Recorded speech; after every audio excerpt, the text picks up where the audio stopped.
Hey guys, welcome to my channel. My name is Shyla, and if you don't know, my husband and I found out about 3 or 4 weeks ago now that we are expecting our second baby, so we are very excited. But I thought for today's video, or tonight, it's nighttime now, I thought for today's video I would do a 2-week wait symptom video, because whenever I was in my 2-week wait, I loved watching these and just seeing if other people's symptoms matched up to my symptoms and just kind of hoping that was a sign that it would be my month, and it was. I didn't actually have a lot of the symptoms that a lot of people have, I guess. I didn't have the sore boobs or like sore nipples or swelling or anything like that. Like even now, I think I'm almost 8 weeks, if not already 8 weeks, and I still don't have that, but I didn't get it right away with Saint either. I think I found out that I was pregnant with him when I was like 7 or 8 weeks, and so I was already like experiencing some really intense symptoms, and I still just didn't think anything of it at the time. And so last time I didn't have any 2-week wait symptoms. I wasn't paying attention to any of it. So this time was completely different, and I thought I would share kind of what I experienced, and I thought this would be kind of fun. The first thing, and I know that this sounds crazy and I've never heard anybody say it before, but I swear that I feel implantation whenever it happens, and I've talked about this a little bit in my other videos, but I had it with Saint and I didn't know what it was at the time, and then I had it the exact same feeling this time, and I never have ever felt that feeling, and I haven't since. It was just this intense like pain, almost this intense feeling that was like super low in my stomach, and it lasted for like a minute or so. And whenever I had this with Saint, I was on an airplane and I just thought it was something with like the pressure and the gases and stuff. I didn't think anything of it at the time, but looking back at it, I was like, that was like right about the time that implantation was happening or would have been happening. And so it makes perfect sense. And then it happened again this time about 9 or 10 DPO. I think it was 9 DPO, because then 2 days later is when I got my positive pregnancy test, which would make perfect sense. So I know that sounds ridiculous, I know it sounds crazy, but I swear that I think that that's what it is, because it's like the perfect timing, and it's such a distinct feeling, to me at least, that if I ever feel that feeling again, I will know I'm pregnant, or I will seriously be inclined to believe that I am pregnant. So it is evening, so I'm sorry the lighting isn't that great. I don't have like natural sunlight or anything right now, so I'm working with what I got. Saint has been a little bit difficult the past couple of days, just with like not napping and just not feeling great, and so I haven't been able to record with him during the day, and since he hasn't had a nap, it just hasn't happened. The next thing that I experienced in my 2-week wait was food aversions, and I say food aversions, I actually kind of mean drink aversions, because I love coffee. I love coffee so much. Coffee is my favorite thing. Sorry, I have Saint on a little monitor, so he made a little noise, but I don't think he's waking up. I love coffee, and it is like my thing in the morning. It's what gets me out of bed. I'm like, I'm gonna go get my coffee or make my coffee, and I just love it, and that's what gets my day going. It gets me like excited about the day, and it just is part of my routine, and it has been for a really long time. And all of a sudden I just started really seriously not craving coffee. Like, it just really didn't sound good, but I still kept going and getting it. Like, I kept going and buying my coffee or making my coffee, and then I just wouldn't really drink it. I would drink like a little bit and then just waste it, which is not okay for a $5 drink, $6 drink.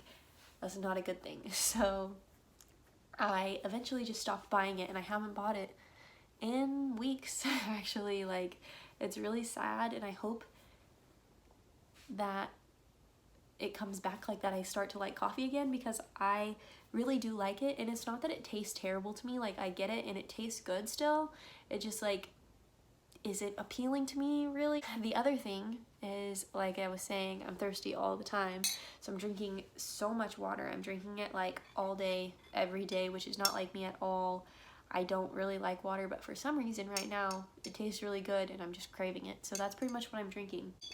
The other thing that I'm drinking right now, which is weird, is soda. And I've always liked soda, like on a special occasion, like if we're out to dinner, which we don't do very often. If we go out to dinner or something, I'll have a soda if it sounds good, but it's just not something that I drink very often. And the past few days I've been going to Sonic and getting a vanilla Coke, which is weird because coffee doesn't sound good to me, but that sounds good to me. And that's just really not like me, but I did that with my last pregnancy too. And that started really early on. So I wouldn't drink my coffee, but I would want soda instead. So that's really weird, and it's also kind of unfortunate because it's fall, or almost fall, and so it's like pumpkin spice latte time and pumpkin cream cold brews from Starbucks, the new drink. I think it's so good, and they make it special for, like, I can't have dairy, so they make it with almond milk, and it's like a very foamy thing that it normally is with the sweet cream and stuff. But since I get it with almond milk, they put a scoop of cloud powder in it, and then they still do the pumpkin and vanilla, and it's so good. And I really liked it, but for some reason, all of a sudden, I just stopped wanting it, and it kind of grosses me out thinking about it. I'm wearing this sweater, even though it's not really fall yet, because all of my laundry is dirty and being washed at the moment, so it's cool enough in my house that I can wear a sweater, but it's like 100 degrees outside every day. Not right now because it's evening, but like during the day in Texas, it's still like 100 degrees out. So the next thing is that I was more tired than usual, and I haven't been, even now, I'm still not as tired yet as I was with Saint, and I don't really know why that is, but I was going to sleep at 8 o'clock at night with Saint, and I could barely keep my eyes open at work. Like, I was like dozing off at my desk at work, and I was obviously getting plenty of rest at night, but I still just was so tired. And it's not that intense this time, but it started during the 2-week wait. I just was more tired than usual, and normally what I'll do is I'll put Saint to bed around 8, between 8 and 9, and Todd will go to sleep around 10, so I'll hang out with Todd in that like time period after Saint goes to sleep.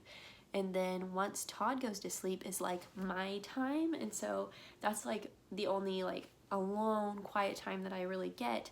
So I usually stay up till like 2 o'clock in the morning, just taking a bath or reading or just hanging out. And all of a sudden I started needing to go to sleep with Todd around 10, maybe around 11, and I feel pretty good throughout the day still. I do get a little bit tired, and I've taken a couple of naps with Saint, which isn't usually something that I do, but I, for the most part, feel pretty good during the day. It's just that I'm nowhere near staying up as late as I used to be able to, and I used to really enjoy that, so that kind of sucks, but I'm just thankful that it's not nearly as bad as it was when I was pregnant with Saint. The next thing is that I have cramps, and I still have them right now at like 8 weeks, 7 weeks. I don't really know exactly, because I just haven't kept track. Like, I know when baby was conceived and all of that, but I just haven't really kept track up to now.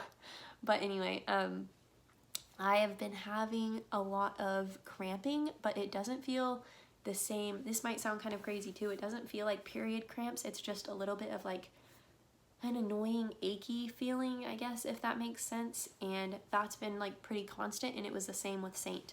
And I didn't really notice the difference in the feeling. Like, I just thought my period was about to start with Saint, but this time around I know, and it's kind of like you can tell the difference between period cramps and contractions, and between like period cramps and even Braxton Hicks contractions when they're not really the real deal, but you can definitely tell the difference. It's kind of like that. I can just feel that it's a different type of cramping. And the last thing, and I don't know if this is just me, tell me if you've experienced this too, but I have serious like shifts in my mood whenever I'm pregnant or postpartum, and I know that it probably has to do with like the hormone shift and all of that, but I notice like right away that my mood is just like off, and I've had to really like make myself get up and get out of the house and like make myself do things. I know the things that I need to do to be productive and get the things done like around the house and just like in my life that I want to do, and I'm normally pretty good about it, but here recently, and like This was right away. I'm like really having to tell myself, get up and be productive. Like I'm not just motivated like I normally am. And I think it's just a little bit of a shift in my hormones, my mood, and all of that. And I'm sure that it'll pass. I'm sure it'll get better. But that has been a thing, and it's been a little bit difficult. So let me know if you guys have experienced that too. Those are my main symptoms from my 2-week wait, and I know it's not like by the book like 2-week wait symptoms, but that's what I experienced. And let me know if you guys have experienced any of the same ones. Thank you guys for watching, and I will see you in the next one. Bye!